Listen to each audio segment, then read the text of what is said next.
মধু ফুলের নয়, মৌচাকেরও নয়। রাইমা ভ্যালির রাজনৈতিক ময়দানে এই মুহূর্তে সবচেয়ে আলোচিত নাম মধু। তবে ভুল বোঝার অবকাশ নেই, এটি কোনো ফুলের মধু নয়, মৌচাকের মধুও নয়। এখানে আলোচনা হচ্ছে রাইমা ভ্যালি বিজেপি মণ্ডলের সহসভাপতি মধুকুমার ত্রিপুরাকে ঘিরে। ঘটনাপ্রবাহ একেবারেই নাটকীয়। গত রবিবার মধুকুমার ত্রিপুরা আনুষ্ঠানিকভাবে তিপ্রামথা দলে যোগ দেন। কিন্তু নাটকের এখানেই শেষ হয়নি। যোগদানের পরদিন সোমবার সকালেই তিনি আবার বিজেপিতে ফিরে আসেন। এই দ্রুত অবস্থান বদল রাজনৈতিক মহলে নানা জল্পনার জন্ম দেয়। এরপর পরিস্থিতি আরও ঘনীভূত হয়। গতকাল রাত থেকে বিজেপি নেতা মধুকুমার ত্রিপুরার কোনো খোঁজ পাওয়া যাচ্ছিল না। মণ্ডল নেতৃত্বের সঙ্গে তার যোগাযোগ সম্পূর্ণভাবে বিচ্ছিন্ন হয়ে পড়ে বলে দলীয় সূত্রে জানা যায়।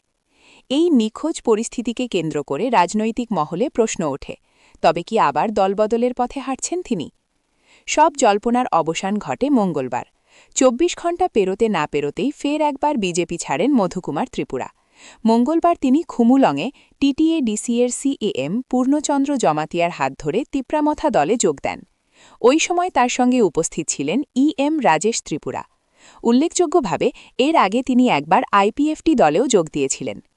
এই ঘটনাকে কেন্দ্র করে এখন সবচেয়ে বড় প্রশ্ন, মধুকুমার ত্রিপুরার মধ্যে কি এমন মধু আছে যার জন্য এত কাড়াকাড়ি?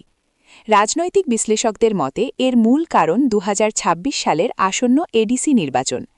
ওই নির্বাচনকে সামনে রেখে রাইমা ভ্যালির মতো গুরুত্বপূর্ণ এলাকায় সাংগঠনিক শক্তি বাড়ানোই বিজেপি ও তিপ্রামথা দুই শিবিরেরই প্রধান লক্ষ্য।